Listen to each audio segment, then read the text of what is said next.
Намирам се в един от най-красивите и най-емблематични храмове в Бангкок, а именно Wat Pho, или още казано храмът на легналия Буда. Това е буддийски храм в центъра на Бангкок, разположен на остров Ратанакосин, близо до големия дворец.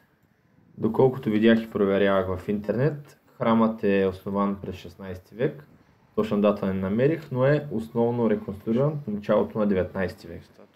Едно от най-интересните емблематични неща вътре в него, както вече може да се усещате, е статуята на легналия Буда с дължина от 46 метра, направена изцяло от злато. Желавам ви приятно гледане! Тук също има голяма статуя на Буда, която се заслужава да се види.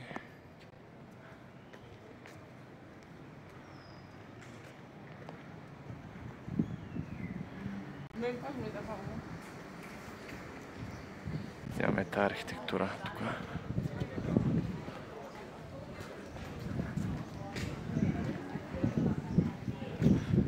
Като оазис.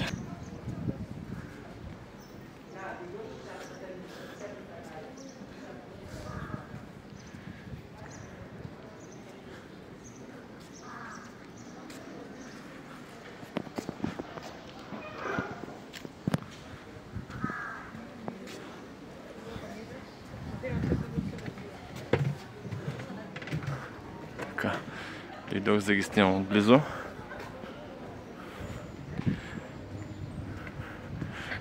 Тая постройка, централната, е най-интересна. Има най-готини мозайки и е най-добра като архитектура. Но това си е въпрос на вкус, разбира се.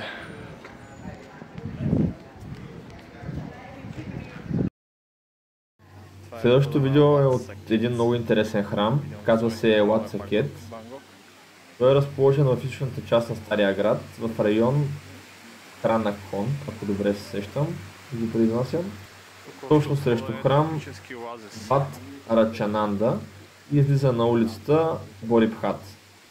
За съжаление не намирам конкретна информация за повечето храмове кога са основани, но това, което намерих, че е от периода на Аютая. Аютая е една от старите и древни столици на Тайланд. Тоест това, което видях като информация е, че е основан в периода между 14 и 18 век. Между другото, отгоре се открива страхотна гледка. Елате с мен, за да ви я покажа.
Докато пътувам до поредното яко място в Бангкок, реших да запиша кратко видео от таксито.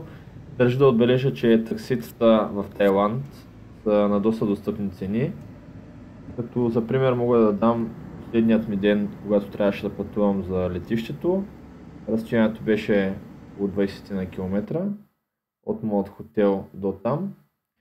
И платих цена от порядъка между 300 и 350 бати по спомен, което са над 15 лева, но смятам, че тази цена в София би била доста по-висока.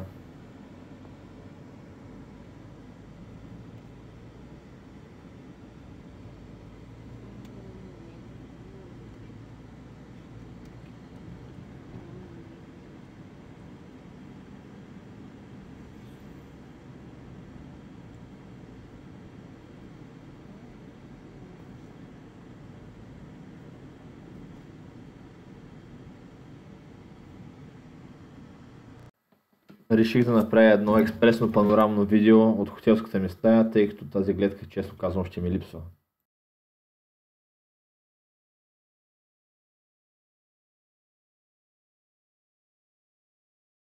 И така, правя едно бързо включване от стаята, тъй като днес е последния ден и съм си събрал багажа и след няколко часа, общото, няколко утре сутринта рано ми е полета, така че трябва да си викна такси рано сутринта към летището. Багажа е събран, иска да ви покажа стаята и гледката зад мен, която често казвам ще ми липсва. И така, вчера имаше малък инцидент с една преносима батерия, така наречените Powerbank, но за това ще напиша в статия в блога ми. Беше цяло приключение тук в стаята. И така, спирам за сега и ще продължа вече от летището и в Катар Доха ще направя ново включване. Чао, до скоро!